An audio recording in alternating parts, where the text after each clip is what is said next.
और नया चैप्टर जो आप देखेंगे वर्क एनर्जी एंड पावर, ठीक है। Yes sir.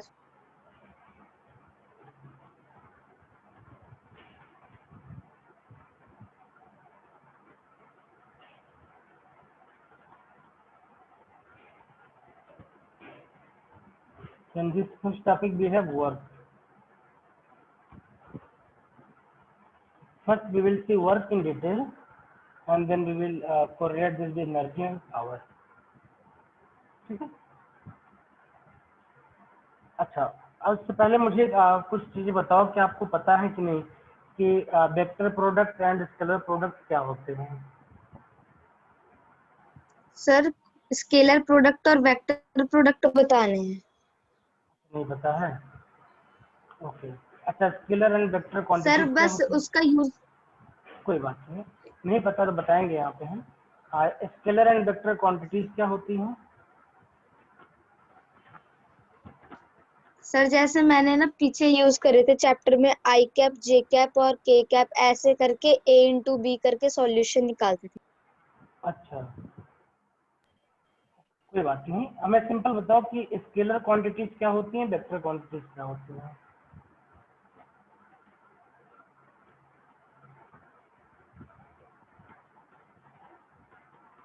Hello yes. बेटा, सिंपल सी डिफिनेशन बता दो मुझे। स्केलर पता नहीं, पता नहीं पता, बता दो फिर। अच्छा चलो कोई नहीं, और सिंपल करते हैं इसको मैं।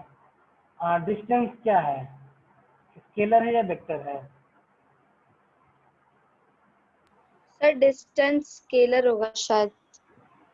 स्केलर और वेक्टर, ओके, कोई बात नहीं। Force,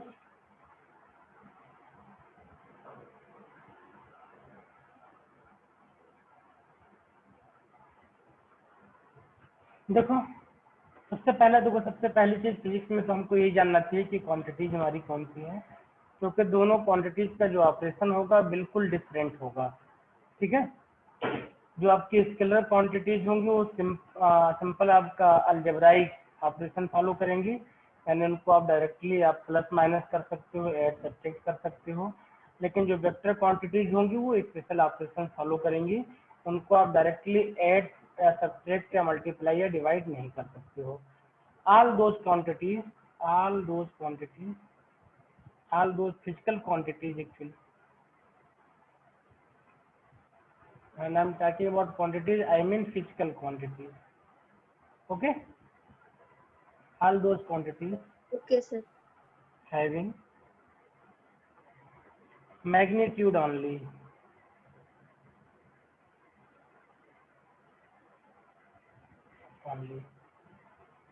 are known as scalar quantities, ठीक है। And yes then what sir. is vector? Vector will be all those quantities, all quantities means physical quantities having magnitude as well as direction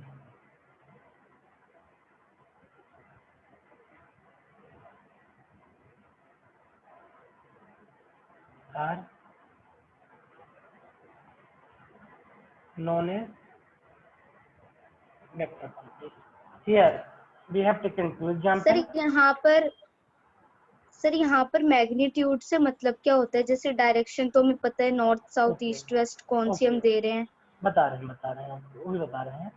Here we have two things, one is distance and other is force. So distance is a scalar quantity. Why this is scalar quantity? For example, you just let me know, from Timarpur Chowk, Chaudhary Chowk, I think. Yes sir, Timarpur से sir इधर मतलब Azadpur side. Okay, okay.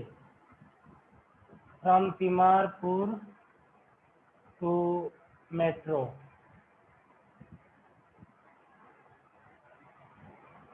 distance is 1 km.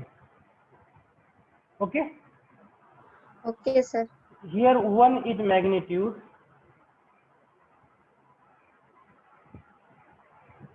and km is your unit. represent distance. Okay. Okay, sir. If you tell someone that my house is at 1 km from metro, and the person, if not knowing the location of metro and Timarpur, will not able to understand or guess in which direction your house is located from metro. Okay. Yes, Then sir. this quantity will be called a scalar quantity, since Scalar. it has only magnitude and no direction. Then again, with distance only, we have one more quantity that is known as displacement. What is displacement? So Sir, displacement displacement is is a a vector vector. quantity, since it shows distance with direction. Okay, this Okay, is a sir. vector quantity. How? Let me take one example. A person is at point O, then he moves 10 meter in this direction, then he moves 5 meter in this direction, and then he came back to O by moving some meters x meter. Then what is his final displacement? Displacement in this case is 0, since there is no change in position at final and initial stage. Okay. Okay, sir. But what is the distance traveled by this person? So distance traveled by this person is 10 meter plus 5 meter and plus x meter. This is distance. Okay. Yes, sir. Traveled by this person. So this is how we can differentiate between a vector and scalar quantity. Then again here let me talk about force. Since we are going to confine ourselves to work, for the purpose of defining work, we need two things. One is displacement and other is force. Okay. Okay, sir. Now, what is force? This is a vector quantity. It means uh, it will have magnitude And direction. plus direction. If you remember these 2 points, you will never make a mistake in doing questions related to work. For example, here is a block. Here is a block, Block. and this is on a surface.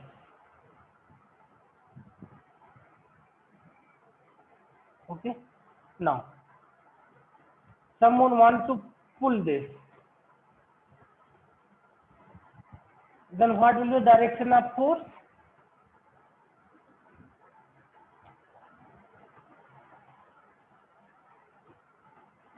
It will be in the sir right hand side or left hand side. Sir क्या पूछ रहे हैं आप? What will be the direction of force? If someone wants to pull this block, then what will be the direction of force? Sir in left side मतलब वो move करेगा block. Okay. If sign क्योंकि is like pressure. this, okay, this is push. This is push. If I am saying pull, so pull means this is wrong type of sir representation. Right side में ही आएगा sir, वो खींच रहे हैं ना पीछे की तरफ. Okay. Now, yes sir. so now we are in a position, since we know that distance are displacement and force, then now we can define work. And at later step we will see scalar and vector product. Okay. Yes sir. Now,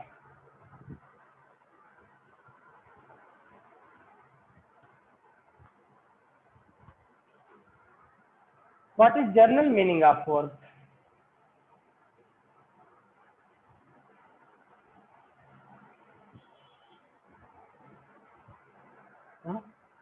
For example, you are working as a student. What does it mean? इसका क्या मतलब है? Sir आप like I study हम्म और sir I right something okay in my copy or I okay learn something. These all are work. Okay learn learning is a work according to you. Okay. Yes, Okay. sir. Now, so there is very much confusion regarding work. What is work? Therefore, uh, people belonging to physics and engineering decided to define this in terms of displacement and force. Okay. Yes, sir. Now, in physics, we will not say learning is a work. We will say work as a product of force and displacement. So let us see what is physical concept of work. The physical concept of work involves physical concept of work involves two things: force and displacement.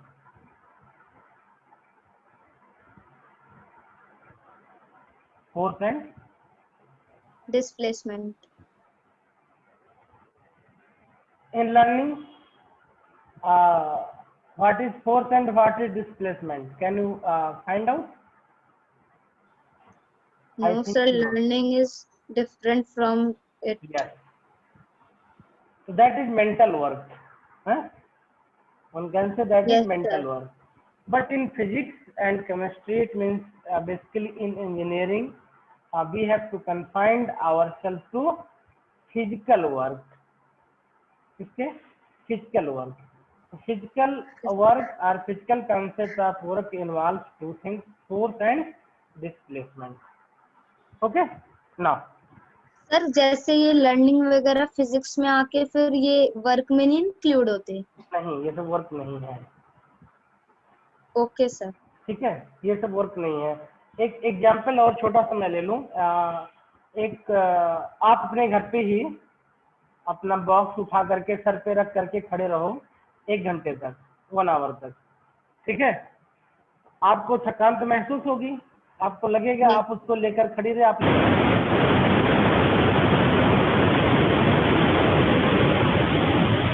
Sir आपकी voice नहीं आ रही.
Sir ये सब questions के according है ना, मतलब ये. हाँ, तो ओके आप सर. देखो ये डेल्टा एक्स हो गया. ये कहाँ पे है? एक्स लिखा है तो along X axis. X axis. Now displacement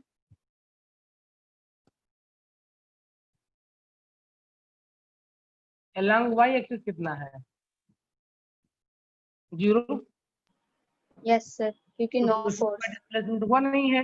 yes sir, no particular displacement. Case में आपका वर्क कितना हो जाएगा, अगर निकालना है आपको तो वर्क आपका हो जाएगा force along x axis multiplied by displacement along x axis. देखो जब मैं अपनी फर्स्ट क्लास से ही फोर्स और उसको मैं ब्रेक कर लेता हूँ, जिससे मेरे स्टूडेंट को आगे कभी कंफ्यूज ना होना पड़े, ठीक है।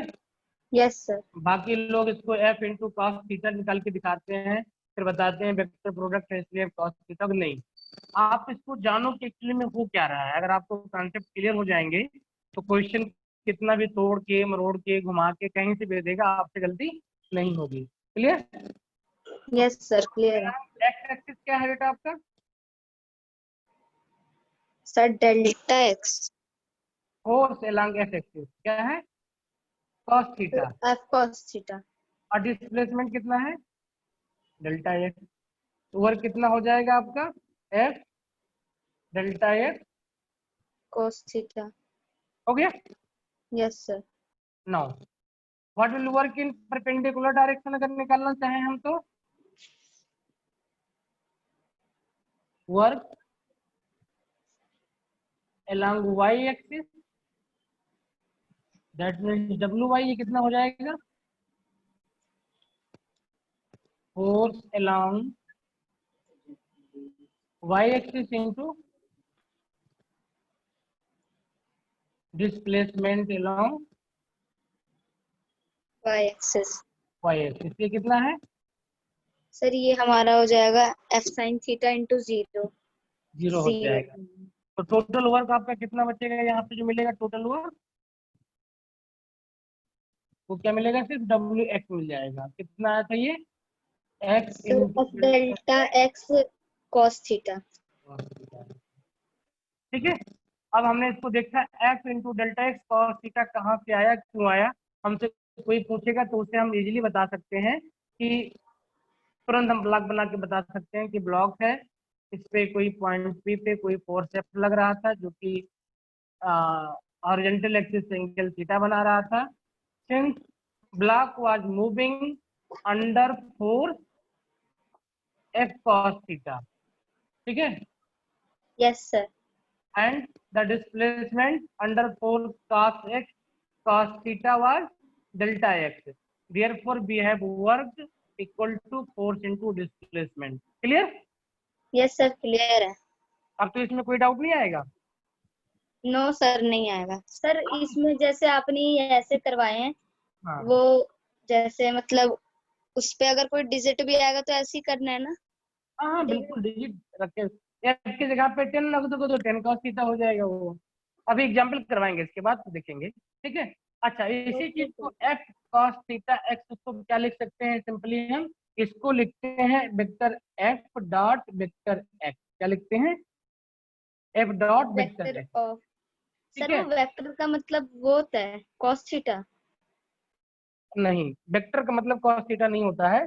ये आपका वेक्टर का डॉट प्रोडक्ट, इसको क्या बोलते हैं हम? इसको बोलते हैं डॉट डॉट, प्रोडक्ट। या इसी को बोलते हैं स्केलर। क्या बोलते हैं इसको?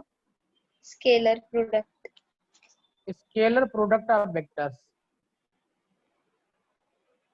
इसका मीनिंग होता है कि when two vectors are multiply such that they will result in a scalar quantity, ठीक है। Yes sir. तो उनका जो प्रोडक्ट होता है वो ए डॉट बी होता है, और जब उसको मैग्नीट्यूड में लिखते हैं तो A dot B cos theta लिखते हैं। क्यों लिखते हैं?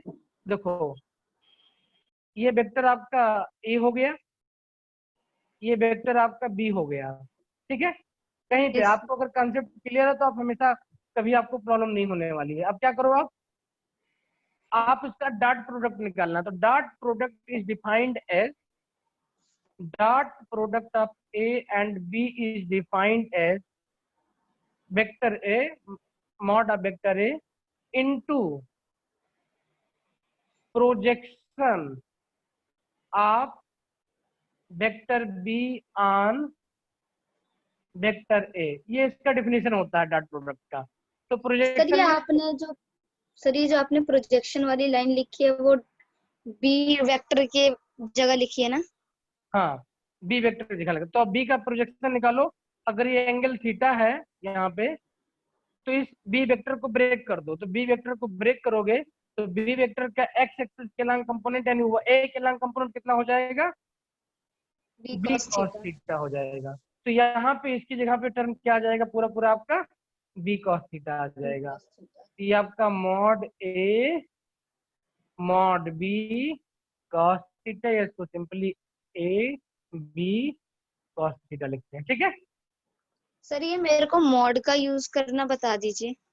ओके, एक मिनट, अभी इसे जस्ट अभी नेक्स्ट पेज बताता हूँ उसको मैं, ठीक है। इतनी बात समझ में आ गई ना? Yes sir. ओके, अब मॉड निकालना भी 1 मिनट सीख लेते हैं।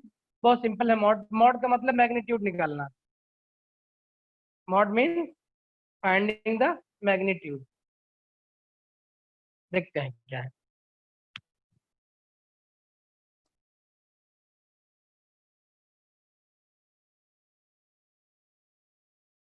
Mod of vector means modulus of vector, that means nothing but magnitude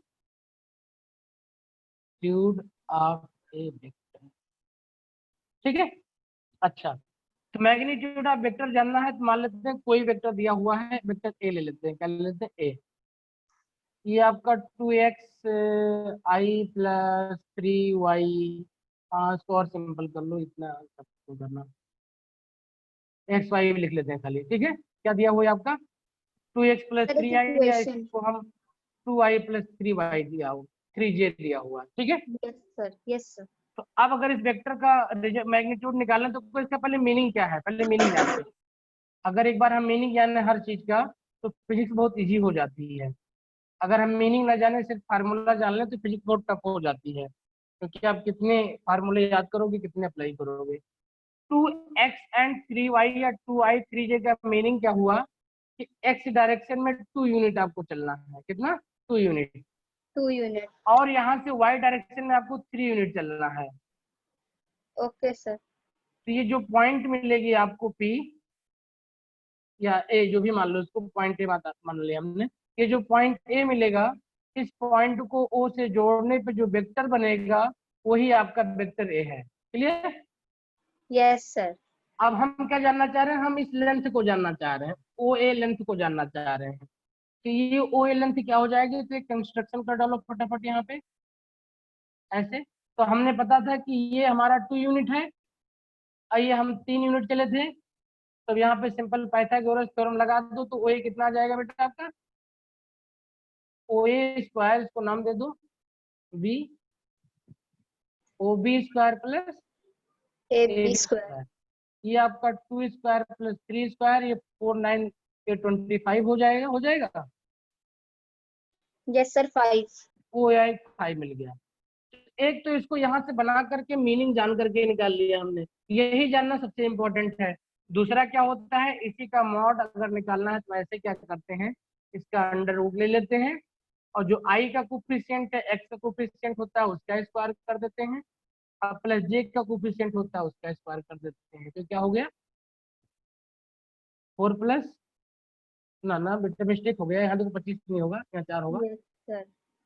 मेरे दिमाग में 4 चल रहा था। देखो ये क्या हो जाएगा, 4 प्लस 9 कितना हो जाएगा? 13। ये भी कितना 13 हो जाएगा आपका? Under sir, root under root 13। 13, ठीक है। ये यहाँ कितना हो जाएगा? 4 प्लस 9 कितना आ जाएगा? ये under root 13। Under root 13। Yes under sir. Root 13 is mod of vector A, A. ठीक है। तो आप अगर मीनिंग पता है तो आप इसको जानोगे कि क्या है, मीनिंग नहीं पता है तो सिर्फ आप ये निकाल लोगे, ठीक है। क्लियर? ठीक है सर। यस सर, क्लियर है। स्टूडेंट, आपको मीनिंग पता होना जरूरी है, ठीक है। सिर्फ निकालना पता होना इम्पोर्टेंट नहीं है। अगर मीनिंग पता है तो आप इसको जब भी रिक्वायरमेंट होगी तो एक्स वाई कंपोनेंट में आप इसको इमीडिएटली ब्रेक कर ले जाओगे, ठीक है। Yes sir. ओके, तो F W equal to F cos theta delta X हमने निकाल लिया, तो उसको डिफाइन करते हैं। लिखो द वर्क W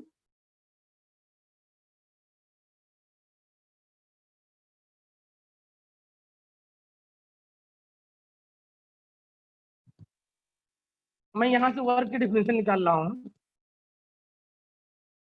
ना, सर आप वर्क की डेफिनेशन उसमें निकाल रहे हैं, मतलब इस वैसे फार्मूले में। क्वांटिटी में? ओके हाँ, sir. The work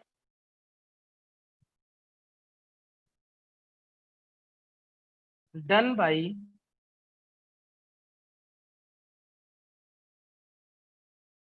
the force F is defined as scalar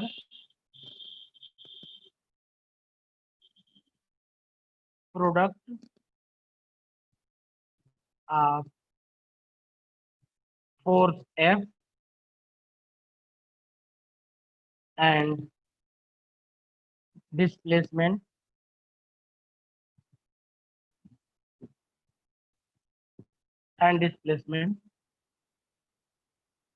delta x of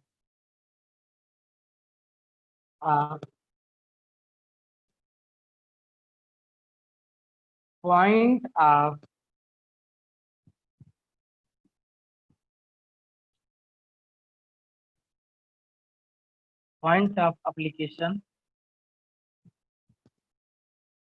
of the force। ठीक है बेटा? सर ओके, यहाँ पर हम डिस्प्लेसमेंट को डेल्टा एक्स रखेंगे? हाँ कोई नहीं, हमने डेल्टा एक्स ऊपर लिखा तो डेल्टा एक्स लिखेंगे। ठीक है, ओके सर। क्योंकि डेल्टा एक्स ही हमारा डिस्प्लेसमेंट इस पर्टिकुलर केस में था ना। Yes sir. तो अब आप सिंपली कर सकते हो work done bye a force F is defined as the scalar product of force and displacement of point of application of the force। बहुत इंपॉर्टेंट चीज लिखा हुआ है, 99% बच्चे कभी पॉइंट को बोलते नहीं हैं, और इसीलिए जब एग्जाम में कंपटीशन में बैठते हैं तो स्ट्रगल करते हैं, सर फोर्स बैलेंस नहीं हो रहा था हमारा। ठीक है, ओके सर। क्या है पॉइंट ऑफ एप्लीकेशन? यहाँ पॉइंट ऑफ एप्लीकेशन क्या था? ये था point of application. This is point P। क्या लिखा है इसको? P लिखा है हमने। तो the point point of at which application. Force work is known as the point of application. The point at which force work is known as point of point of application. Application. ठीक है बेटा? Now yes sir. अब एक example करने से पहले हम इसके बारे में, यूनिट के बारे में जरा जान लें क्या होती है unit and dimension of work of a force. तो देखो मैं बिल्कुल क्लियर लैंग्वेज में बोल रहा हूँ, कोई एम्बिग्यूटी नहीं है मेरी जो लैंग्वेज है इसमें यूज कर रहा हूँ। बच्चे को बिल्कुल क्लियर होना चाहिए क्या मैं बोल रहा हूँ, ध्यान देना। यूनिट एंड डायमेंशन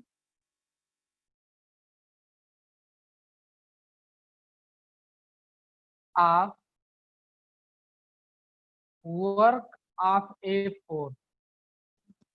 मैंने क्या कहा? वर्क ऑफ ए फोर्स की बात मैं कर रहा हूँ, मतलब जो वर्क एक फोर्स के द्वारा हमें किया गया है। क्लियर?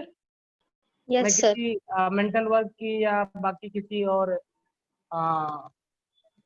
क्या बोलते हैं किसी और टाइप के वर्क की बात नहीं कर रहा हूँ मैं। ठीक है? सर जिसमें फोर्स एंड डिस्प्लेसमेंट हो वैसे हाँ, वर्क की बात तो कर रहे हैं। वर्क ऑफ ए फोर्स की बात कर रहा हूँ, इसका हमें यूनिट जानना है, इसका हमें डायमेंशन जानना है। तो हमने ओके सर। बताया था कि W इक्वल टू क्या था हमारे पास में, ऊपर F इंटू डेल्टा DX था हमारे पास में। ठीक है, यस सर। जो वर्क होता है उसकी यूनिट जो होती है वो जूल होती है। क्या होती है? Joule joule. होती है। वर्क की यूनिट होती है joule, and 1 joule is defined as, if work force की यूनिट हम न्यूटन ले लें, क्या ले लें? Newton. 1 newton into 1 metre. Sir joule की वैल्यू उतनी होती है 1 न्यूटन इंटू 1 मीटर? ना ना ना बेटा, अभी देखो समझो पहले, जूल की वैल्यू क्या होती है? जूल की वैल्यू होती है न्यूटन मीटर। क्या है ये? Simple newton metre. तो 1 joule equal to 1 newton 1 metre. तो क्या है, if a force of 1 newton is applied and displacement of 1 meter is, then work done by this force will be 1 joule. क्या हो जाएगा? 1 जूल। सर यहाँ यहाँ पे न्यूटन को फोर्स लगाया गया और मीटर हाँ, को एक डिस्प्लेसमेंट माना गया। न्यूटन क्या होता है? ये फोर्स का यूनिट होता है। फोर्स का यूनिट क्या होता है?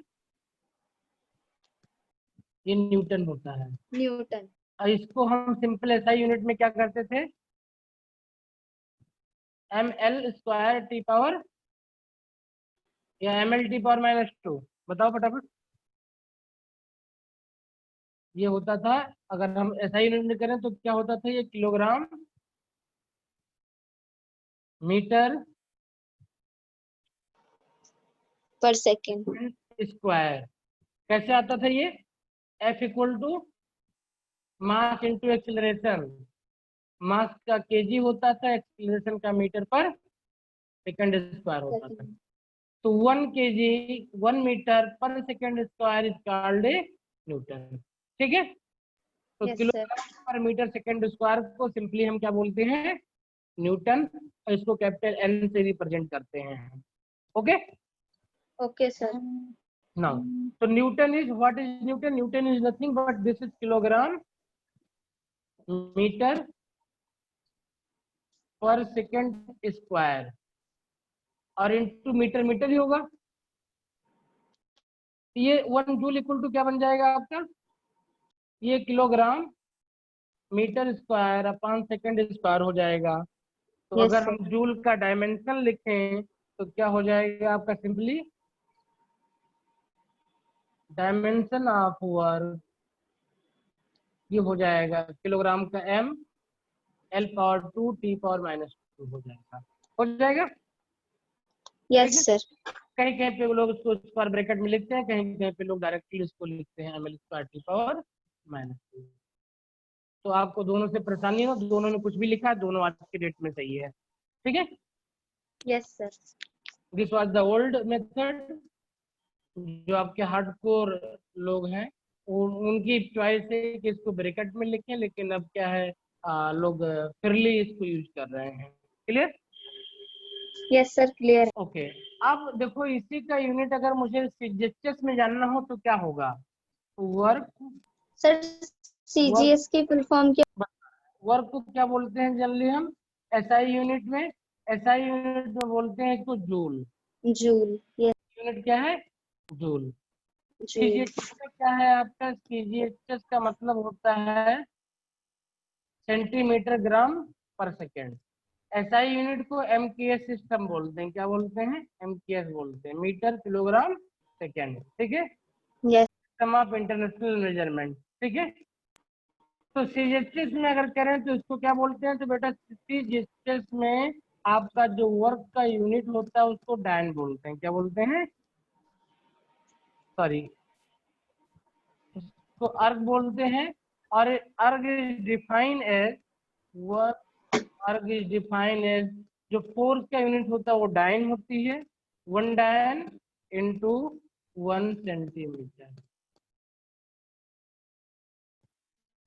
ठीक है, सर यहाँ पे डायन मतलब क्या वर्ड है? जैसे सेंटीमीटर पता है हमें। हाँ, डायन जो होता है ये आपका होता है ग्राम के लिए। क्या है ये? ग्राम सेंटीमीटर स्क्वायर पर second, sorry, gram centimetre, gram centimetre पर सेकेंड स्क्वायर को जो है हम सिंपली क्या बोलते हैं? डायन बोलते हैं। क्या बोलते हैं? डायन। डायन। हाँ, ठीक है, सीजीएचएस सिस्टम में। किसमें? सीजीएचएस सिस्टम में। सीजीएस। ठीक है, तो इसको दिमाग में रखें, क्योंकि कई बार आपको जो ओल्ड इंजीनियरिंग बुक्स है वहाँ पे आपको जो वर्क मिलेगा वो आर्ग में मिलेगा, ईआरजी में मिलेगा। ठीक है, ओके फोर्स आपको डायन में मिलेगा, डिस्प्लेसमेंट आपको सेंटीमीटर में मिलेगा। सेंटीमीटर में। तो हमको खाली इतना जानना है कि ये यूनिट में किसमें है? सीजीएचएस में है। और हम सीजीएस। अपने काम के लिए, अपने पर्पज के लिए हम जनरली यूज क्या करेंगे?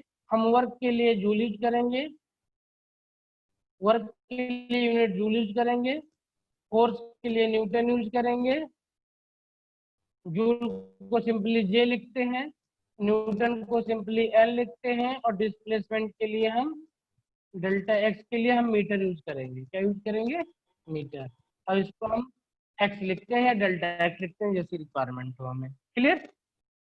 तो देखो अब तक हमने क्या क्या सीख लिया, इसके बाद में एक क्वेश्चन करेंगे। ठीक है, अब तक हमने सीख लिया work was nothing but f cos theta into delta x. This was f dot delta x हमने डिफाइन किया हमने, और इसका हमने यूनिट देखा। यूनिट क्या था इसका?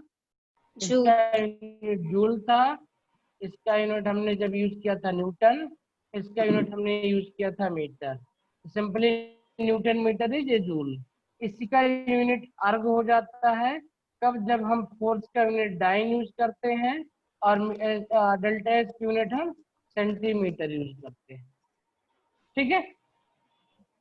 Yes sir. इन दोनों केस में इसका जो डायमेंशन होता है वो ml² T⁻⁻² सर जो होता आपने वो है। नीचे वाली वैल्यूज लिखी है वो सीजीएस में यूज ये होंगी ना? नीचे वाले सिस्टम है। Okay sir. लाइन बना लो। ml² T⁻⁻² फोर्स का कितना होता है? ml⁻²। और डिस्प्लेसमेंट का कितना होता है? L होता है। ठीक है? Yes sir. ओके, अब एक क्वेश्चन करते हैं। क्वेश्चन है ए 10 kg ब्लॉक। क्वेश्चन है आपका ए 10 kg block placed on a rough horizontal floor, on a rough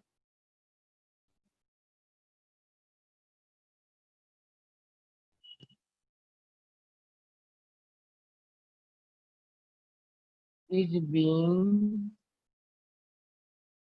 pulled by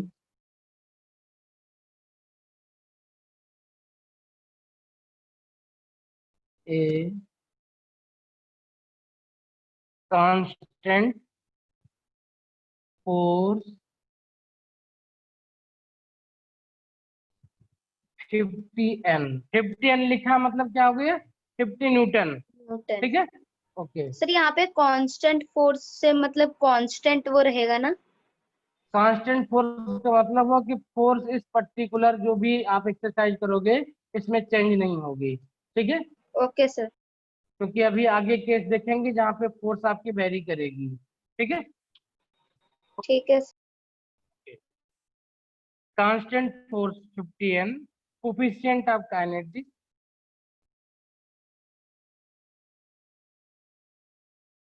coefficient of kinetic friction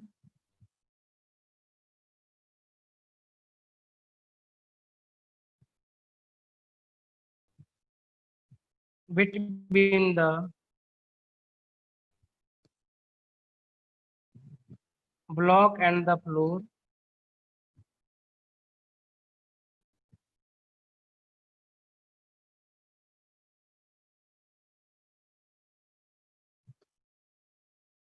(0.4).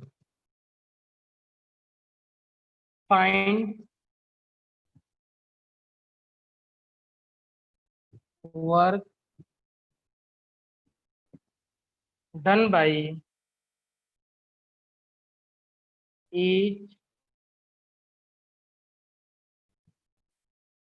individual force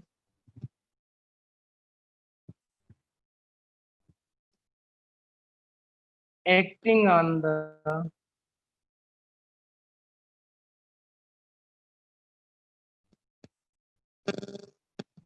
block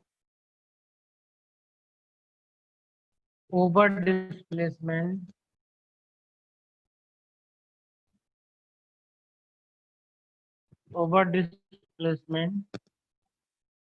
of 5 मतलब 5 मीटर। ठीक है? तो अब मैं यस 2 मिनट का टाइम आपको दे रहा हूँ, आप पहले इसको अपने से बना लो। ठीक है? जो आपने समझा है उसके बेसिस पे और फिर मैं बताऊंगा कहाँ कहाँ पे बच्चा मिस्टेक करता है और क्या एक्चुअली बनाना चाहिए। ठीक है, क्योंकि आदमी ओके। मिस्टेक मिस्टेक करके सीखता है तो ज्यादा अच्छे सीखता है।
सर मैंने थोड़ा सा ट्राई करा है।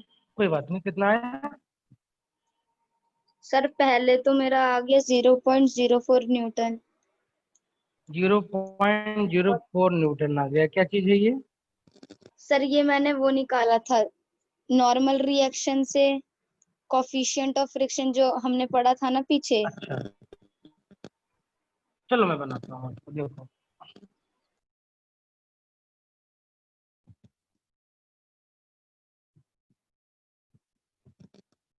दिस इज योर ब्लॉक, और क्या है? 10 kg ब्लॉक है। तो देखो, for simple calculation we will consider g equal to 10 metre per second. ठीक है, if g is yes not sir. Given then for sir our इसमें कैलकुलेशन 9.8 नहीं लेते? बेटा लेते हैं, बट हम अपनी कैलकुलेशन के लिए g equal to 10 metre per second square लेंगे। उससे क्या है कि कैलकुलेशन हमारी सिंपल हो जाएगी। ठीक है, यस सर। क्योंकि अभी हमें ये तो सीखना नहीं है कि 2.98 इंटू 2.37 कितना हो जाएगा है। हमारा पर्पज क्या है? अभी कॉन्सेप्ट सीखना ना। तो कॉन्सेप्ट सीखने में जितना चीजों को सिंप्लीफाई करके ले हम, उतना इजी हो, कैलकुलेशन लेस होगा तो बेटर हमारा कॉन्सेप्ट स्मूथ होगा ना। तो अपनी कैलकुलेशन के लिए हम G equal to 10 metre per second square use करेंगे। ठीक है, now okay sir. This is your block. Weight कितना दिया हुआ है इसका? 10 kg ब्लॉक का वेट दिया हुआ है। तो 10 kg अगर ब्लॉक का वेट है तो इस पे जो ग्रेविटेशनल फोर्स नीचे की तरफ लगेगा वो कितना लगेगा? सर 10। 10 × 10 mg होता है। कितना लगता है ये? mg लगता है।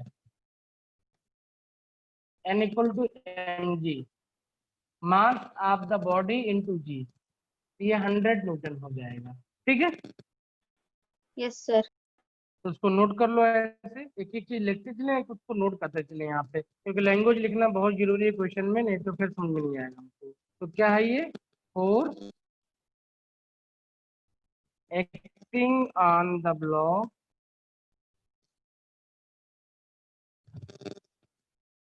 Are its weight, that is m into g equal to 100n। अच्छा, अब अगर 100n का फोर्स इस पे एक्ट कर रहा है, तो इस पे इसका रिएक्शन कितना होगा, तो नॉर्मल रिएक्शन कितना हो जाएगा ये, एंड नॉर्मल रिएक्शन जितना नीचे लग रहा है उतनी ऊपर लगेगा। Yes sir. ये भी 110 हो जाएगा, तो इसको यहाँ पे दिखाओ,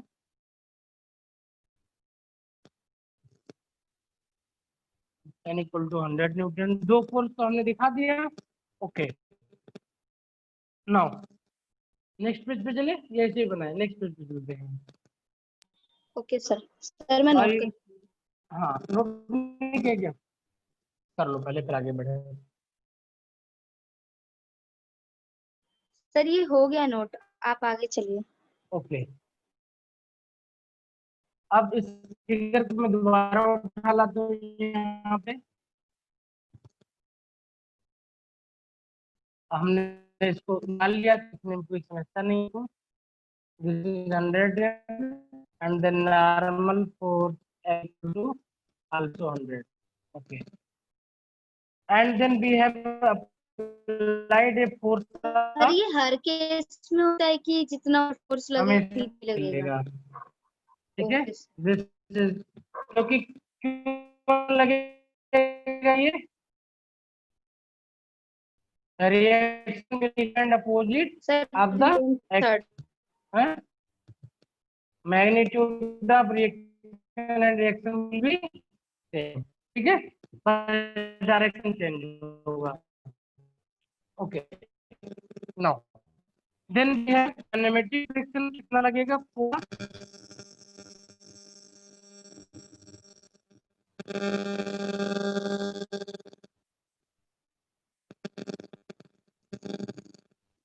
ये होता है आपका सिंपली, क्या होता है बेटा, ये म्यू एन होता है। म्यू आपका 0.4 दिया या 100 दिया, तो कितना हो जाएगा, ये आपका 40n हो जाएगा। 40n दिखाओ यहाँ पे, लगेगा,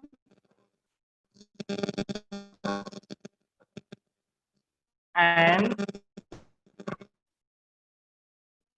the applied force,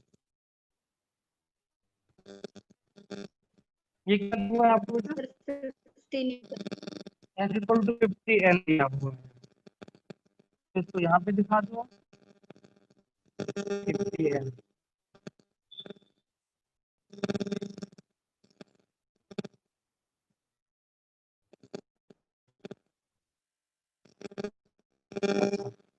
अब हमने सारे फोर्स लिख लिए हैं, एंड और क्या दिया हुआ हमको, and the displacement of the block, sir and 0.4 है वो। हाँ बेटा, sir 5 metre. Okay, and displacement of block, तो इन सारी चीजों ग्राफ में रिप्रेजेंट कर देते हैं। आफ्टर 5 मीटर हमारे पास है, सिंपल नहीं, सपोज हमारा ब्लॉक यहाँ पहुंच गया, and this is delta x equal to 5 metre, ठीक है। Yes and displacement of block, इन सारी चीजों को हमने कहाँ दिखाया है, are shown in figure.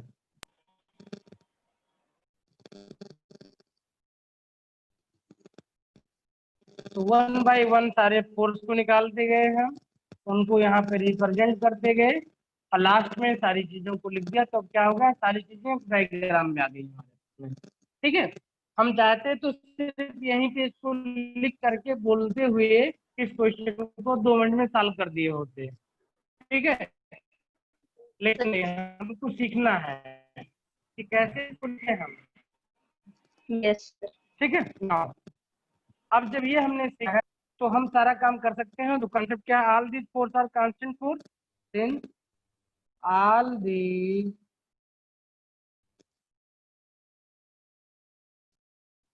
Force are constant force, therefore we can use,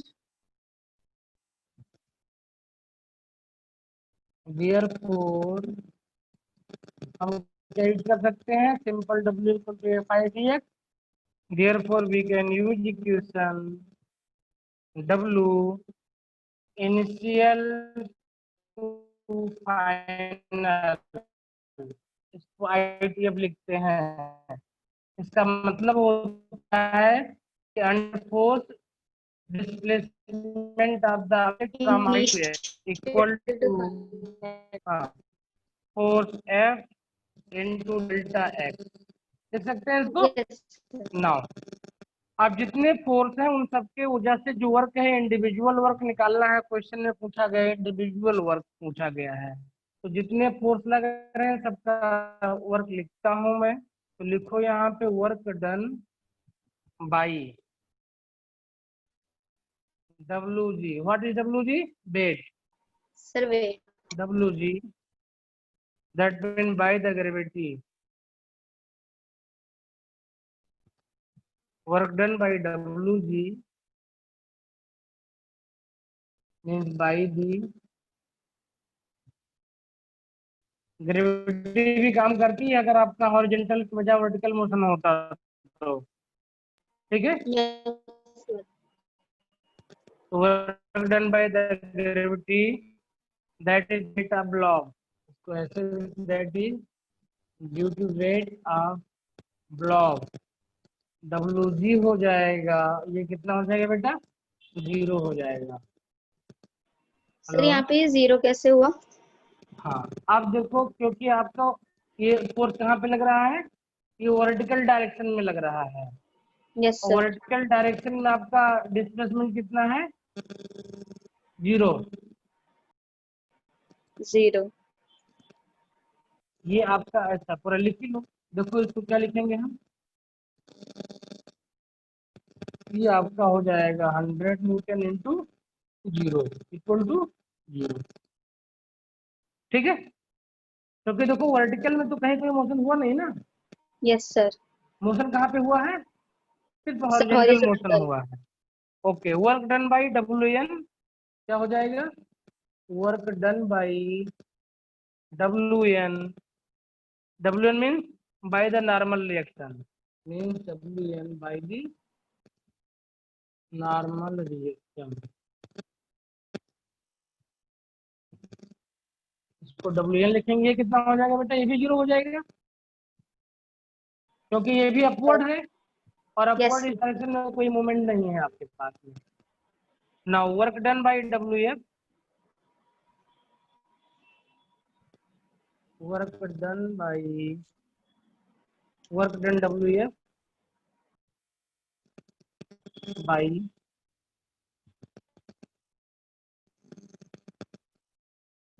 by applied force.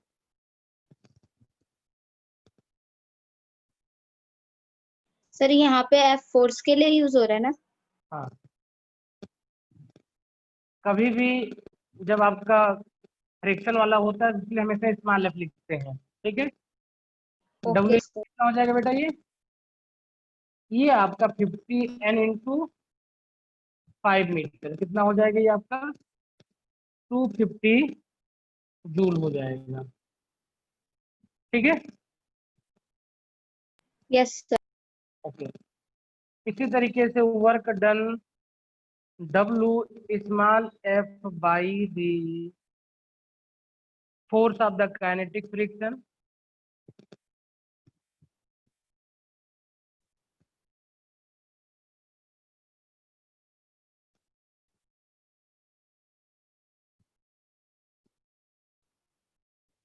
ये कितना हो जाएगा?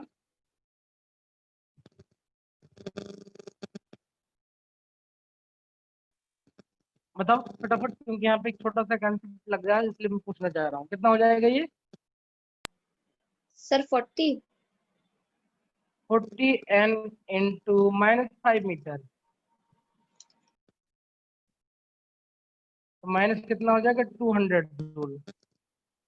ठीक है, ओके सर। सर ये आपने यहाँ पे -5 क्यों लिया है?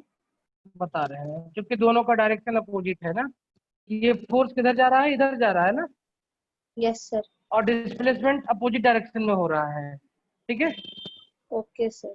तो डब्ल्यू एफ इक्वल टू 40, या चाहो तो आप इसी को निगेटिव ले लो, चाहे उसको, किसी में एक को निगेटिव लेना पड़ेगा आपको। मैंने इसको ले लिया है, तो आपका ये -200 जूल हो जाएगा। ठीक है, अच्छा, अब देखो इसी चीज को कैसे रीजनिंग में और अच्छे से लिख सकते थे हम। ठीक है, ये लिख लिया आपने ना। Yes sir. अब मैं इस पोर्शन को मैं डिलीट करना चाह रहा हूँ। अब ओके देखो सर, मैंने लिख लिया। ओके, अब देखो इसी चीज को और कितनी अच्छे तरीके से शॉर्टकट लिख सकते थे, जीरो डायरेक्टली लिख सकते थे, जीरो हम। ठीक है, बिना कुछ लिखे हुए, या नेगेटिव वैल्यू बिना कुछ किए हुए ला सकते थे। कैसे लाएंगे, देखो जो भी कॉन्सेप्ट पढ़ा है हमने उसको यूज करते हुए।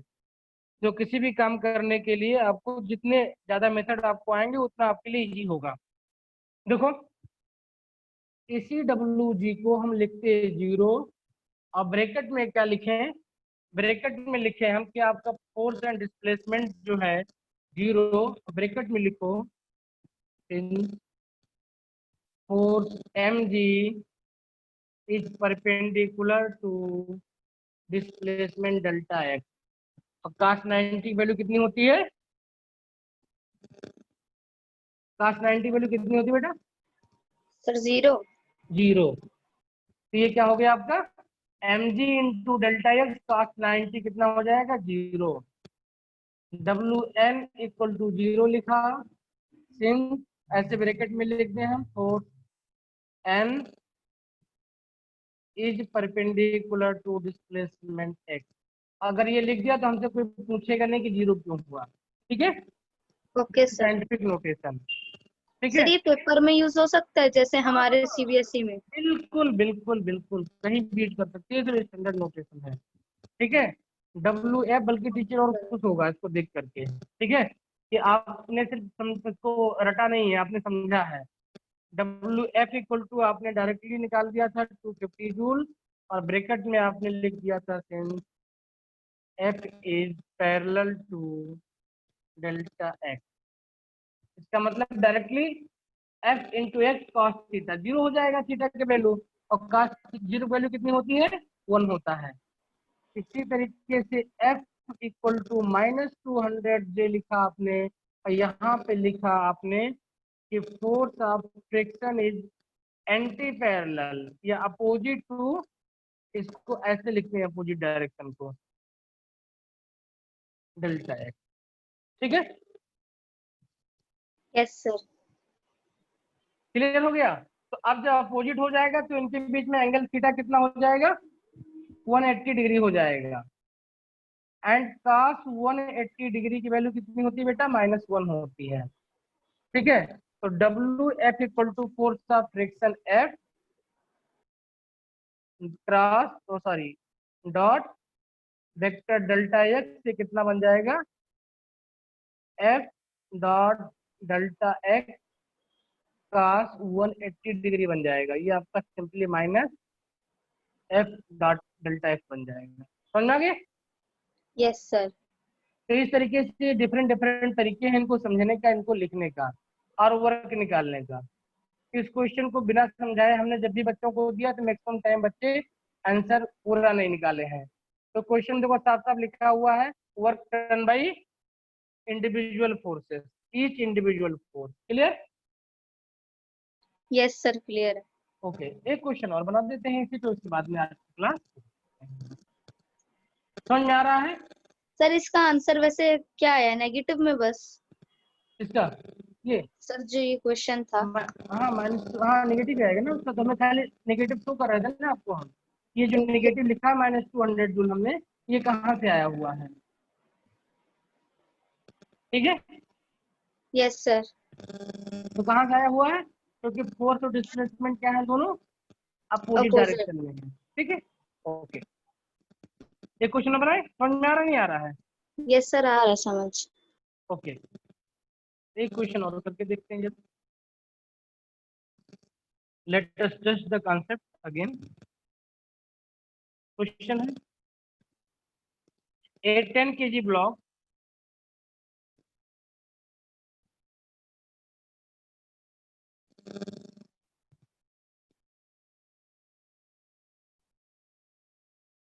placed on a rough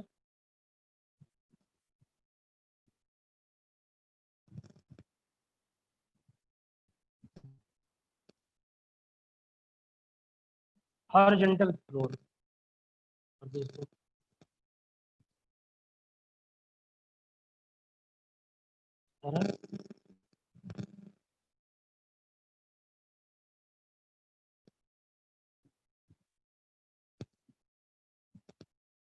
horizontal floor is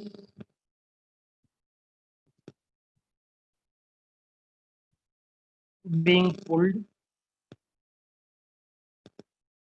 by a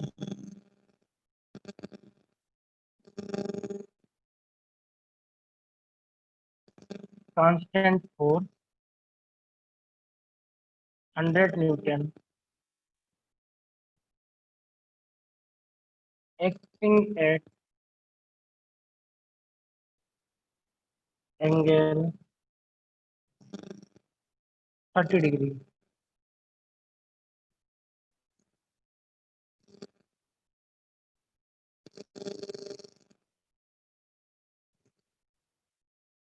Coefficient of kinetic friction,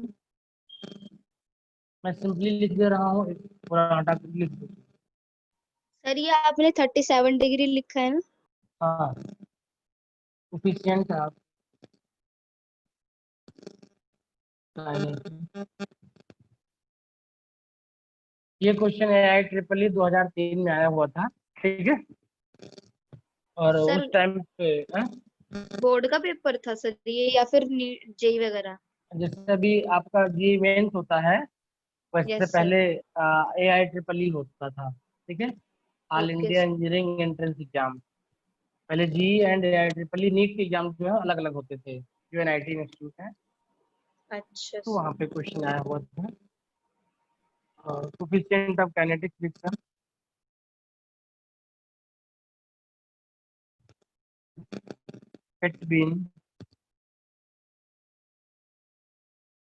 between the block and the floor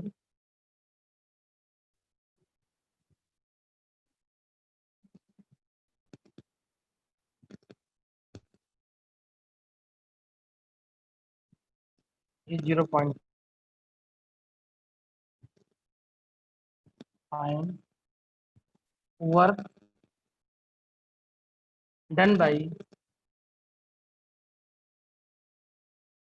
Work done by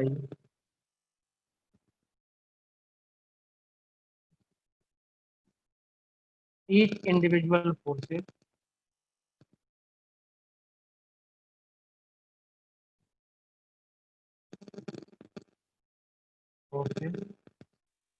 acting on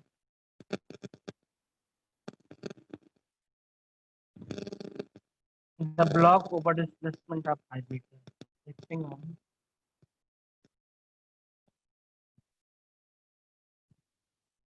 the block over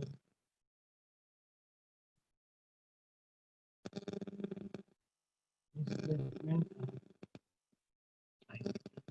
ठीक है, देखो इस क्वेश्चन में और पिछले क्वेश्चन में क्या डिफरेंस था। पिछले क्वेश्चन में फोर्स हमको डायरेक्ट दिया था एक्स एक्सिस के पैरेलल, इस बार क्या दे दिया हमको, एक एंगल पे दे दिया है। तो सबसे पहले फोर्स को समझते हैं, फिर कुछ काम करते हैं। जो बच्चों ने बताया कि जो उनको सबसे ज्यादा डिफिकल्टी आई थी, वो आई थी फोर्स के कंपोनेंट को जानने में। ये फोर्स आपको दिया हुआ है और बहुत सिंपल दिया हुआ है, ये आपको 100 न्यूटन का दिया हुआ है। कोई और नंबर दिया होता है तो आपको थोड़ी ज्यादा परेशानी होती है अगर आप दिमाग में लगाते हैं। ये यस आपको सर। दिया है 37 डिग्री दिया हुआ है। तो उस टाइम पे हमारे बहुत सारे स्टूडेंट जो थे, उन्होंने क्या किया था, इसको हमेशा निकाला था ऐसे 100 cos 37 degree and 100 sin 37 degree. हमने हमेशा उन बच्चों से बोला कि आप एक मेथड पे कभी डिपेंडेंट ना रहो, आपके अंदर analytical power, reasoning power develop करना होगा। ये 100 दिया हुआ है, इस 100 दिए होने का मतलब क्या हुआ? देखो हमारे दिमाग में बात होनी चाहिए कि साइन 30 डिग्री इक्वल टू 1/2 होता है और cos 30 डिग्री इक्वल टू 1/√3/2 होता है। इसका मतलब ये हुआ कि साइन वाले फ्रैक्शन का जो होगा वो हाफ से थोड़ा ज्यादा हो जा, यानी 50 से थोड़ा जो है आपके पास जो होगा ये ज्यादा होगा, और ये आपका जो होगा वो बहुत ज्यादा होगा, यानी 100 के आसपास ये होगा आपका, यानी 0.7 के आसपास की वैल्यू बनेगी, 0.8 के आसपास। 1.73 होती है, 70 को 2 से 0.8 के आसपास बनेगी इसकी वैल्यू। लेकिन ये एंगल आपको 37 दिया हुआ है, कितना दिया? 30 नहीं, 37 दिया हुआ है। तो 37 की वैल्यू है तो आप जो आपके टेबल दी हुई है, लॉग टेबल दी हुई है, एंगल टेबल दी, उससे निकालो। और नहीं निकालना चाहते हो तो आप एनालाइज करो कि 100 कैसे आया होगा। तो हमें पता है कि 100 आया होगा, अगर दो के नियरेस्ट यानी क्लोजेस्ट फ्रैक्शन लिए जाए तो एक हो जाएगा आपका 60, एक हो जाएगा 80, क्योंकि 60 स्क्वायर प्लस 80 स्क्वायर का अंडर रूट लें तो कितना आ जाएगा बेटा? ये 100 आ जाएगा। 100। तो अगर आपने एनालिटिकल रीजनिंग यूज की तो आपको बिना 37 डिग्री वैल्यू पुटअप किए हुए ये वैल्यू मिल जाएगी। क्या मिल जाएगा? ये 100 टाइम्स इक्वल टू, ये दो कंपोनेंट से बना हुआ है, और कौन कौन से कंपोनेंट से बना हुआ? 60 एंड 80। मतलब वाई एक्सिस के अलॉन्ग जो फोर्स होगा वो 60 न्यूटन हो जाएगा, एक्स एक्सिस के अलॉन्ग जो फोर्स होगा वो 80 न्यूटन हो जाएगा। और इन दोनों को जब भी आप जोड़ोगे वेक्टर सम में तो आपको 100 न्यूटन का ये मिल जाएगा। क्लियर? Yes sir. तो बिना 37 डिग्री की वैल्यू जाने हुए एक अप्रोक्सीमेट वैल्यू थी, जो दो डिजिट निकाले हमने, ये भी 50 से ऊपर होना चाहिए, ये भी 50 से ऊपर होना चाहिए। दोनों Yes, sir. 50 से ऊपर होने पे दो डिजिट मिली हमें 60 एंड 80, जिनको अगर स्क्वायर करके ट्रायंगल बना करके यहाँ पे जोड़े इस तरीके से हम, तो ये तो 100 हमको आएगा। 100 मिल जाएगा। तो ये रीजनिंग हमने यूज किया हमेशा, ठीक है, rather than using the value. ठीक है नाउ, ओके सर। तो फोर्स मिल गया हमको, एक्स एक्सिस के लंग 80 न्यूटन है, वाई एक्सिस के लंग 60 न्यूटन है। अब हम चलते हैं फ्री बॉडी डायग्राम बनाने, चले? Yes sir. ओके नाउ, तो इस बार मैं लैंग्वेज नहीं लिखूंगा, आप लैंग्वेज खुद से लिखिएगा, मैं इसको डायग्राम बना के दिखाऊंगा खाली, ठीक है ओके ओके सर। ना।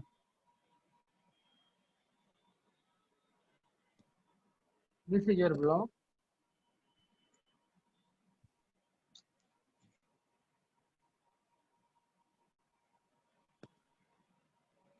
This is block,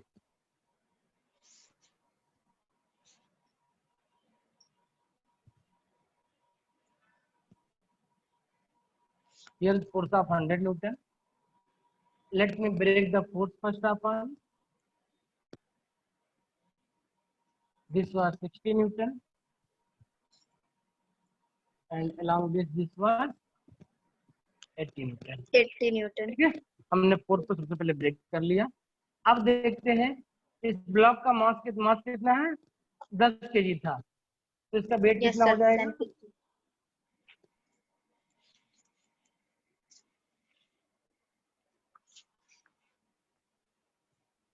mg equal to 100 Newton हो जाएगा। ठीक है ओके, अब नॉर्मल फोर्स इस पे कितना लगेगा बेटा? Sir normal force. Sir normal भी इस पे 100 ही लगेगा। ना बेटा, देखो इसीलिए हमने कहा था कि आपने पूछा था पिछले में कि हमेशा ये जो नॉर्मल फोर्स लगेगा, जो ऊपर से लगने वाला फोर्स होगा उसका अपोजिट होगा, तो हमने कहा था यस। ठीक है, देखो यहाँ पे वो कितना फोर्स लग रहा है इस बॉडी पे नीचे की तरफ, नीचे की तरफ फोर्स देखो, ध्यान ध्यान दो यहाँ पे तरफ बना करके, ये 100 न्यूटन का इस डायरेक्शन में लग रहा है एंड 60 न्यूटन इस डायरेक्शन में लग रहा है, तो इसका रिजल्टेंट कितना हुआ दोनों का? 40 न्यूटन ना। ये फोर्स इसको 60 न्यूटन से ऊपर उठाने की कोशिश कर रहा है, ये फोर्स इसको 60 न्यूटन से दबाने की कोशिश कर रहा है, तो इसका रिजल्टेंट फोर्स कितना लगा नीचे की तरफ? 40 न्यूटन। 40 न्यूटन। तो जब 40 न्यूटन नीचे लगेगा तो इस पे रिएक्शन कितना लगेगा नीचे से 40 न्यूटन का। 40 न्यूटन। ठीक है, किसी भी पर्टिकुलर पॉइंट पे फ्री बॉडी मास डायग्राम का मीनिंग होता है किसी भी पर्टिकुलर पॉइंट पे जो आपके कंपोनेंट है फोर्स के, वो अगर मोशन नहीं हो रहा है तो क्या होने चाहिए, जीरो होने चाहिए। If there is no motion, clear, yes in sir. Vertical direction there is no motion तो फोर्स जीरो होना चाहिए। तो अब ये 40 पे जीरो हो जाएगा, 40 60 100 ऊपर 100 नीचे बैलेंस हो गया, क्लियर। Yes sir. तो फोर्स ऑफ फ्रिक्शन कितना लगेगा बेटा, सर 0। क्यों, म्यू इक्वल टू 0.4 दिया हुआ है आपको। अब फोर्स ऑफ फ्रिक्शन क्या होता है, म्यू एन होता है यस सर। एन 40 दिया है और म्यू 0.4 दिया, तो कितना हो जाएगा ये बेटा 16 न्यूटन का।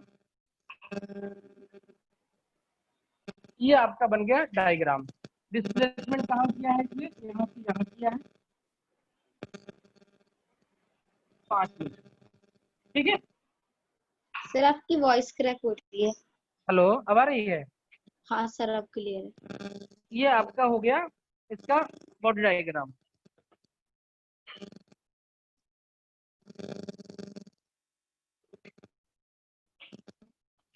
ये बात समझ में आई नहीं आई? यस सर आ गई ये बात। अच्छा, तो ये बात जब समझ में आ गई तो हम वर्क निकाल लेते हैं। सबसे पहले वर्क क्या निकालेंगे हम, डब्लू जी कितना हो जाएगा 0, ब्रैकेट में लिखेंगे WGRMG is perpendicular to delta x, okay, yes sir.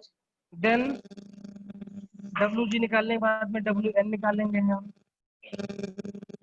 ये भी आपका 0 हो जाएगा, क्यों, क्योंकि WN या सॉरी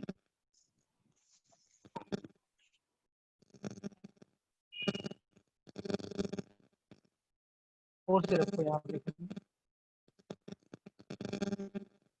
क्यों, क्योंकि N is perpendicular to delta x. Sir वहां देन पे क्या, एन नहीं होगा। एन लिखा बेटा मैंने, एन ही है वो अच्छा सर। 2 बार लिख दिया एन, ठीक है।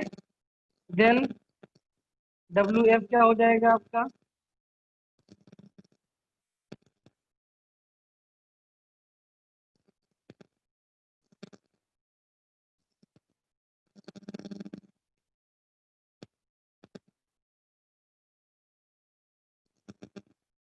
क्योंकि का 0 हो जाएगा, एफ एस लगा दिया हमने, तो एफ हमारा 80 न्यूटन है, ये हमारा 5 मीटर है, ये कितना हो जाएगा 400 जूल हो जाएगा।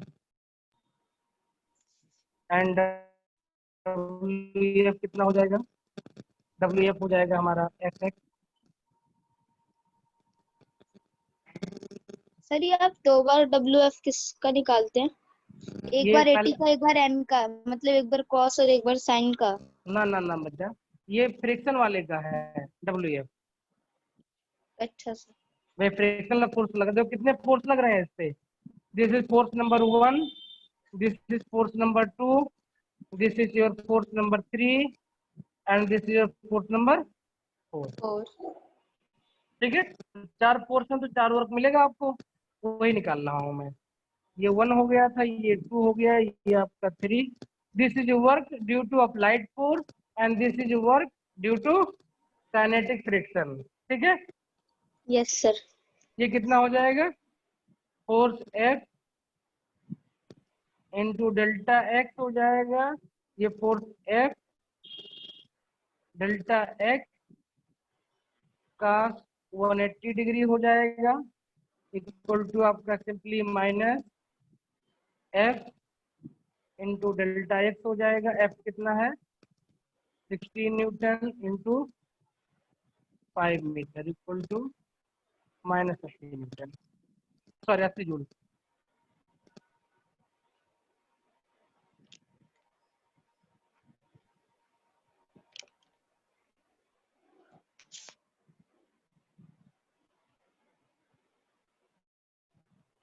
सर आ गया आंसर? हाँ देखो, आंसर नहीं दिख रहा आपको? हाँ सर, मतलब ये चारों वैल्यूज निकालनी होंगी ना पेपर में भी? हाँ, पेपर में भी चारों वैल्यूज निकालने होंगे आपको। Okay sir. ओके। सर मतलब इसमें इंडिविजुअल फोर्सेस बोला है, इसलिए आपने अलग अलग निकाले हैं ना ऐसे? हाँ ओके सर। ठीक है। ओके। यस।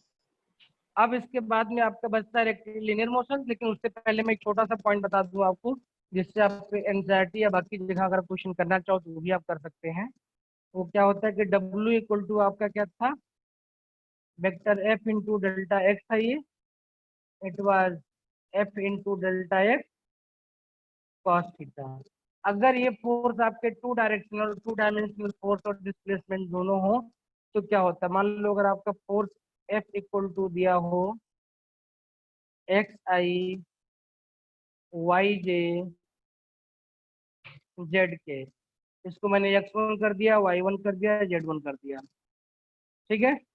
और डिस्प्लेसमेंट वेक्टर r दिया हो आपका x2i y2j z2 के, तो इस केस में आपका जो वर्क निकलता था वो आपका निकल जाता था simply x1 x2 y1 y2 z1 z2, ठीक है। Yes sir. क्लियर? तो सर अगर ये कहीं पे आर से आपने क्या डिनोट करा है? Displacement, okay sir. ये 3D में डिस्प्लेसमेंट है along the x axis y axis z axis, ठीक है। तो यस अगर सर। आपको f और r 1D की बजाय 2D में दिया होगा तो x प्लस वाई दिया होगा, ठीक है। 3D में होगा तो x y z तीनों दिया होगा, और 1D में तो खाली x x दिया होगा, ये क्लियर। Yes sir. तो इस तरीके से इसका यूज करके आप चाहोगे तो एनसीईआरटी वगैरह के भी क्वेश्चन जो स्टार्टिंग में दिए हुए हैं वो आप इजीली बना सकती हो, ठीक है। Yes sir. स्केलर प्रोग्राम, तो इस तरीके से आप वर्क से रिलेटेड क्वेश्चन इजीली कर सकती हो, ठीक है। हाँ जी सर। समझ में आ रहा है फिजिक्स, नहीं समझ में आ रहा है? सर आ रहा है। तो ऑनलाइन और ऑफलाइन टीचिंग में कोई डिफरेंस पता चल रहा है यहाँ पे? सर नहीं, उतना ज्यादा फर्क नहीं पड़ रहा। नहीं पड़ा ना? No sir. ठीक है, क्योंकि ऑफलाइन में भी आपको टीचर से पूछना ही है, ऑनलाइन में भी पूछना ही है, यस सर। ठीक है। Yes sir. बल्कि ऑनलाइन में ज्यादा आप कंफर्टेबल, अपने घर पे आराम से जिधर चाहो जहाँ चाहो वहाँ बैठ करके पढ़ सकते हो, यस सर। अपने सर हिसाब से। जैसे मेरे को पूछना था सर, जैसे ये कभी ऑफलाइन क्लासेस होंगी तो आप मेरे को कहाँ पर क्लासेस देंगे? ये तो पूछ रहे हैं ऑफलाइन क्लासेस क्यों लेना चाहोगी आप, अगर सर ऑनलाइन इतना जैसे अच्छा चल रहा है तो? सर जैसे ऑफलाइन में मतलब सर ऑफलाइन तो होता ही है, वैसे तो क्लास होगा ही ना ऑफलाइन तो, जैसे हम्म? टेस्ट वगैरह। हाँ, ऑफलाइन एग्जाम होते हैं, ऑफलाइन एग्जाम होगा, आपका टेस्ट होगा। ये आपको आगना पड़ेगा उत्तम नगर। सर उत्तम नगर? हाँ, जो फिटजी वाली अपनी सेंटर है उसी के जस्ट पीछे है, अच्छा। ठीक है। टेस्ट के लिए, हालांकि टेस्ट भी हम लोग ऑनलाइन प्रेफर करते हैं। गूगल क्लासरूम में हमारे पास क्या है, हम लोग यूज करते हैं गूगल क्लासरूम, ठीक है। तो उसमें क्या है कि आपको एक फिक्स टाइम में आपको दे दिया जाएगा, क्वेश्चन दे दिया जाएगा, टाइम दे दिया जाएगा, और उतने टाइम में वो क्वेश्चन एंड हो जाएगा। पेरेंट्स पूछते हैं मेरा बच्चा नकल कर लेगा, तो हम बोलते हैं कि हम क्वेश्चन ऐसा बना के देते हैं तो नकल चाह के नहीं कर पाएगा, ठीक है। Yes sir. क्यों? क्योंकि हम कॉन्सेप्ट सिखाते हैं बच्चे को, और इसीलिए हम टेस्ट में भी उससे कॉन्सेप्ट ही पूछते हैं। एक बार बच्चा कॉन्सेप्ट सीख जाए तो उससे कोई भी क्वेश्चन पूछे, कहीं भी पूछे, वो उसको परेशान नहीं, वो बता ले जाएगा उसको, ठीक है। Yes sir. तो बेटा आपको क्या करना है, हम लोगों के यहाँ दो तरीके की क्लासेस हैं, एक तो सीबीएसई चल रही है, नॉर्मल सीबीएसई का बैच है, और एक हम लोग ले रहे हैं फाउंडेशन बैच। सर मेरे को अभी फिलहाल सीबीएसई का बैच लेना है। अच्छा, अभी आपको सिर्फ सीबीएसई करना है आपको, ठीक है। यस तो सर। आप कल से जो है आप रेगुलर बैच में आप ज्वाइन कर लेना। वो लोग अभी कर रहे हैं चैप्टर एक चैप्टर 4 चैप्टर कर रहे हैं वो लोग, क्या कर रहे हैं अभी? सर स्टार्ट हुआ है या मतलब कहाँ पे है? वो लोग 4th चैप्टर में प्रॉब्लम नंबर 14 तक कर लिया है। ठीक है? हाँ, सर एनसीईआरटी को से? हम क्या क्या करवाते हैं सीबीएसई वाले बच्चे को अपने, हम क्या क्या पढ़ाते हैं? हम सबसे पहले उसको पूरी पूरी आपकी जो एनसीईआरटी उसको कवर करते हैं, यस सर। प्लस एनसीईआरटी ने जो चीजें छोड़ दी हुई है, ठीक है, वो बता करके कि आपके एग्जाम के लिए नहीं लेकिन कॉन्सेप्ट के लिए आपको ये चीजें जाननी जरूरी है। ठीक है, एनसीईआरटी प्लस, हाँ क्योंकि सर, अगर हाँ आप ये सर। नहीं जानोगे सिर्फ ये पढ़ोगे तो आपको अपने अंदर से अधूरी फीलिंग आएगी और आप आंसर देख के सेटिस्फाई नहीं रहोगे। ठीक है, तो NCERT plus yes sir. Concept cover करते हैं। दूसरी चीज, हम जो एनसीईआरटी के आपके जो भी एग्जाम्पल हैं, जो शार्ट एग्जाम्पल है वो प्लस एक्सरसाइज कंप्लीट करते हैं हम लोग। ठीक है, including yes sir. Additional exercise, अच्छा सर। हम कुछ छोड़ते नहीं हैं। ठीक है, including yes sir. Additional exercise, आपको कंप्लीट नॉलेज मिलना चाहिए जितना भी पढ़ के जाओ हमारे से। ठीक है, हमारा सिर्फ इतना सा वो कॉन्सेप्ट मकसद है कि जितने भी चैप्टर पढ़ो, एक दिन पढ़ो, 2 दिन पढ़ो, 4 दिन पढ़ो, आप मेरे पास से कंफ्यूजन लेके ना जाओ। ठीक है। Yes sir. सर मतलब ये अभी ऑनलाइन क्लासेस ही रहेंगी ना? हाँ हाँ तो ऑनलाइन ही करूंगी। हाँ। तीसरी चीज हम लोग क्या देते हैं आपको, जो भी क्लासेस हो रही हैं आपके, इनके रिकॉर्डिंग देते हैं आपको हम, यस सर। जिससे क्या होगा कि कभी आपको फ्यूचर में रिवीजन करना हो, एक्सेस देते हैं रिकॉर्डिंग का, तो आप जब भी चाहो तो उस चैप्टर को खोल करके जा करके अपने ऑनलाइन पोर्टल पे आप जो है और उस चीज पर को, उस सर। क्लास को आप दोबारा रिज्यूम करके देख सकते हो कि आपने क्या पढ़ा था इस क्लास में। ठीक है? ओके चौथी सर। चीज हम क्या देते हैं बच्चे को, टेस्ट सीरीज देते हैं। हाँ सर, वो टेस्ट हाँ पैटर्न्स वगैरह ना? हाँ। ठीक है, तो हम जो सीबीएसई का स्टूडेंट उसको ये 4 चीज देते हैं। जो हमारे पास फाउंडेशन का बच्चा है उसको हम फिर क्या है, जो कि सिर्फ इतने से आपके तो एग्जाम में क्वेश्चन नहीं बनेंगे ना, उसके लिए तो आपको बहुत सारा एडिशनल चीज यस पढ़नी सर। पड़ेगी। तो उसको वो सारी जो एडिशनल, सर फाउंडेशन मतलब वही ना जो हाँ हाँ हाँ, आईआईटी जो जेई आपका वगैरह आईआईटी होते जेई हैं? वाला है उसको फाउंडेशन बोलते हैं। आईआईटी अच्छा सर। जी। ठीक है। अच्छा फीस, सर उसमें बेसिक तो सीबीएसई में भी हाँ होते हाँ, होंगे बेसिक ना? तो सीबीएसई, तो हाँ वहाँ के सीबीएसई बेसिक जो हैं? एनसीईआरटी प्लस कॉन्सेप्ट प्लस वहाँ पे जो भी आपके एनसीईआरटी ने छोड़ दिया है और कंपटीशन के सिलेबस में है वो, प्लस एक्सरसाइज। ठीक है, यस सर। असाइनमेंट वगैरह बहुत सारी चीजें हैं वहाँ पे, तो वो सारी चीजें दी जाएंगी आपको। तो कोई एनसीईआरटी प्लस कॉन्सेप्ट पढ़ करके आप वहाँ पे 50% क्वेश्चन आप अटेम्प्ट कर सकते हो एग्जाम में। हाँ सर, फाउंडेशन की ना? नहीं नहीं, आप एग्जाम में अगर जी का एग्जाम देने जा रहे हो, आप जी मेंस का, अच्छा सर। आप जी मेंस का एग्जाम दे रहे हो, अगर मेरी ये क्लासेस करो, एनसीईआरटी और कॉन्सेप्ट आपने पढ़ा हुआ है हमारे से, तो 50% क्वेश्चन तो आप वहाँ पे करके आओगे। ठीक है, यस सर। 50% क्वेश्चन, लेकिन अगर उसके ऊपर जाना है तो फिर आपको फाउंडेशन में जाना पड़ेगा, पढ़ना पड़ेगा।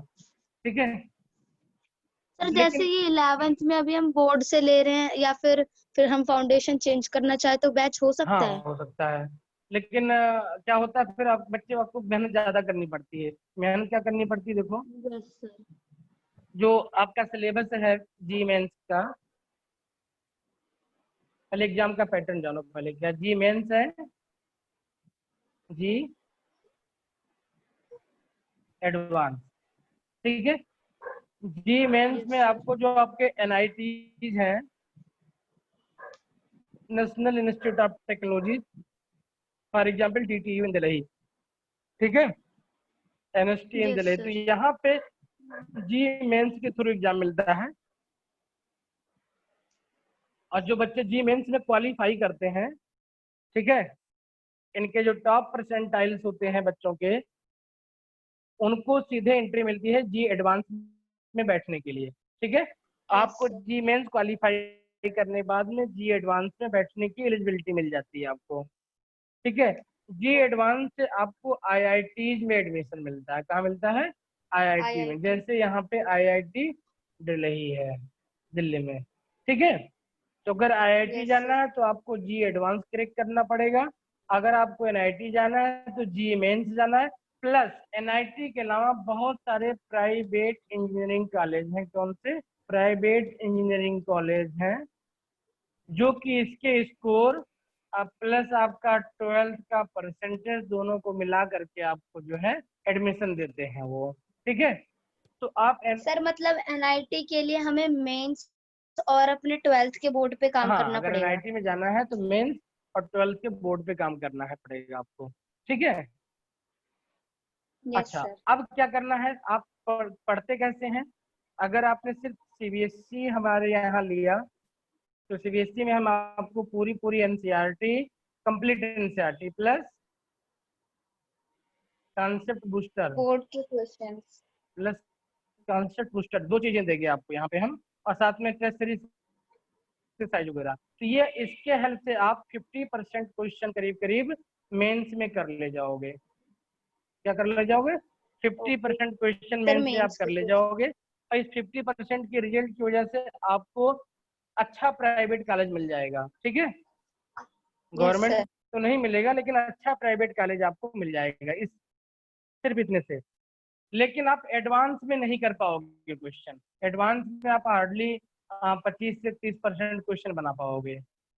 यस सर, ठीक है, उसके लिए फाउंडेशन का बैच लेना पड़ेगा। हाँ अब अगर आप हमारे यहाँ फाउंडेशन बैच करते हो तो फाउंडेशन बैच, अच्छा अब कोर्स में जाओगे तो यहाँ पे देखो ऑलमोस्ट 60% जो होता है वो 12th का काम होता है एंड 40% जो होता है वो 11th से होता है आपका। ठीक है, यस सर। तो जो बच्चे 11th छोड़ के 12th में ज्वाइन करते हैं हमारे पास में, उनमें एक चीज तो कंफर्म हो जाती है कि वो रैंक होल्डर नहीं बन सकते हैं। ठीक है, वो रैंक होल्डर नहीं बन सकते हैं किसी भी हालत में। क्यों नहीं बन सकते हैं, क्योंकि एक साल में उनको अपना 12th कवर करना है, सीबीएसई देना है, और ये 60% सिलेबस कवर करना है, प्लस ये 40% एक्स्ट्रा कवर करना पड़ेगा उनको। ठीक है, तो रैंक होल्डर तो नहीं बन सकते हैं लेकिन वहां पे भी ज्वाइन करके यहाँ पे बेटर कर सकते हैं वो। अगर आपने 12th में फाउंडेशन बैच ज्वाइन किया है तो जो आप यहाँ 50% क्वेश्चन बना रहे थे, ये क्वेश्चन आपका बढ़ करके 70 to 80% हो जाएगा। ठीक है, यस सर। और यहाँ पे आपका परसेंटेज जो आपका 25 to 35 था, ये बढ़ करके आपका 40% के आसपास चला जाएगा। तो 40% में आप क्वालिफाई कर जाओगे, आप हो सकता है कर जाओ। आपको कुछ पॉलीमर इंजीनियरिंग टाइप किया जो मतलब लेस वैल्यूड ग्रेड है वो आपको मिल जाए वहाँ पे। ठीक है, इट्स लक। लेकिन अगर आपने, सर जैसे ये हाँ सर जैसे ऐसे नहीं हो सकता कि अगर हम 11 12 अपने बोर्ड पर फोकस के लिए 12th के हाँ मार्क्स आ जाएंगे और फिर 1 ईयर ड्रॉप करके हम उसकी तैयारी कर सकते हैं। हाँ, ये एक बेटर कॉन्सेप्ट होता है 1 ईयर ड्रॉप करके। लेकिन फिर क्या होता है उसके लिए, अगर आपने 1 साल ड्रॉप करके कोचिंग किया तो आपको ये मान के चलना है कि आपका एनसीईआरटी तैयार है पूरी। ठीक है, यस सर। एनसीईआरटी आपकी तैयार है पूरी, और अगर आपने पूरे साल वहाँ पे मेहनत की 1 साल पूरे लगातार, यस ठीक सर। है, तो फिर आप यहाँ पे आ सकते हो। जो यहाँ पे 12th फाउंडेशन के साथ बच्चा चल रहा है हमारे पास में, उसके रेंज में जा सकते हो आप और निकाल सकते हो इजिली। लेकिन फिर वहाँ पे भी क्योंकि आपको 1 साल में फिर 11th एंड 12th दोनों कवर करना पड़ेगा वहाँ पे। Yes sir. लेकिन यह है ठीक है, आप स्कूल से आपको फ्रीडम मिल जाएगी हाँ सर वही। तो वो भी आपके पास है खुद। लेकिन बेस्ट कॉन्सेप्ट आज के डेट में तो यही होता है कि बच्चा जो है सीबीएसई के साथ में फाउंडेशन करता रहे। Yes sir. अगर वो फाउंडेशन कर रहा है तो कम से कम उसका, अगर कुछ नहीं मिल रहा है उसको, तो ये चांसेस उसके बहुत अच्छे हो जाते हैं, ये वाला रीजन उसका बहुत अच्छा बन जाता है ना।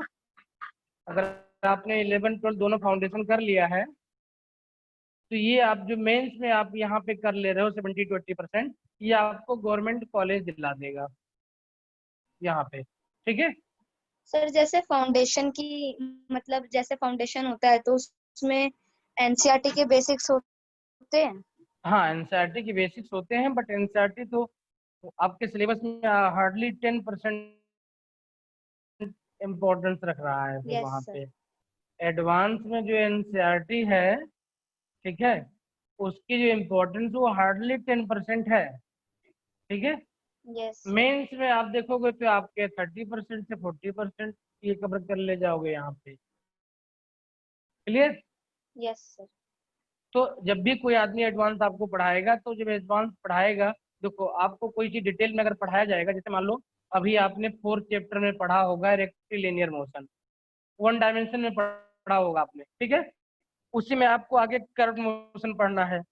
आपने प्लेन पढ़ा होगा तो प्लेन में आप नॉर्मल हॉरिजॉन्टल प्लेन पढ़ा हुआ है, इसमें आपको टिल्ट प्लेन यानी रेक्टिलिनियर प्लेन पढ़ना पड़ेगा आपको। तो क्या जो भी आपको ये अलग कॉन्सेप्ट पढ़ाएगा वो तो इसको कवर करेगा ही करेगा ना। Yes sir. ठीक है, तो इसको लेते हुए ही आगे आपको पढ़ाएगा वो। तो इसीलिए तो ओके टारगेट बैच में अगर आप जाओगे तो टारगेट बैच की जो फीस होती है वो ऑलमोस्ट जो आपका 11-12 फाउंडेशन होता है उसको दोनों को मिला करके उससे ज़्यादा होती है, क्योंकि उसमें आपको 11 + 12 दोनों का सिलेबस कवर करते हुए आपको पूरा कोर्स देना होता है ना। तो यस दोनों सर। बेटर है, ये आपको डिसाइड करना है कि आपको मतलब किधर जाना है।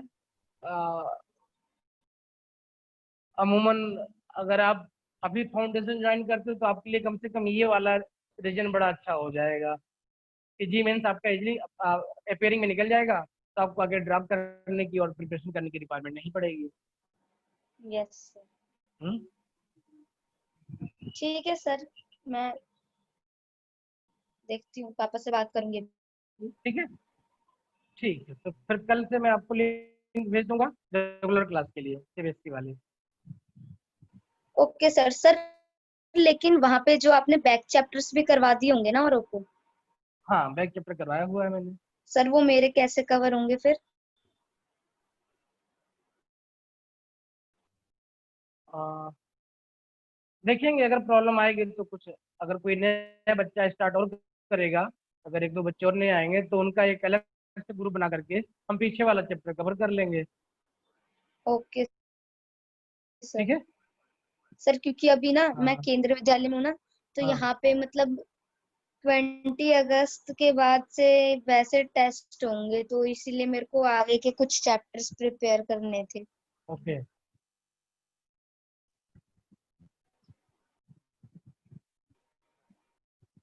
चलो मैं कोशिश करूंगा उसके जो लेक्चर्स हैं वो मैं आपको अवेलेबल करवा दूं। आप एक बार उनको देख करके जो है कोशिश करना, नहीं होगा तो बीच में अगर कोई प्रॉब्लम आएगी जैसे टॉपिक वाइज, ठीक है, तो वो यस बीच में सर। मैं कवर करवा दूंगा टाइम निकाल करके, इतने ही मैं कर सकता हूँ बेटा। हाँ सर, वो आप मेरे को पुराने लेक्चर्स दे हाँ दीजिएगा। ठीक है। तो ओके सर। फीस मैं आपको बता दूं। Yes sir. सीबीएसई 30,000। सर आपकी वॉइस एक बार और बता दीजिए। जो आप सीबीएसई आप का नॉर्मल सीबीएसई है उसकी फीस पर सब्जेक्ट हम लोग 30,000 पर ईयर ले रहे हैं। अच्छा सर। ठीक है, और ये आप 3 इंस्टॉलमेंट में जमा कर सकते हैं कंटिन्यूअस मंथ में, 10,000 की इंस्टॉलमेंट में, अगर आप मिस करें।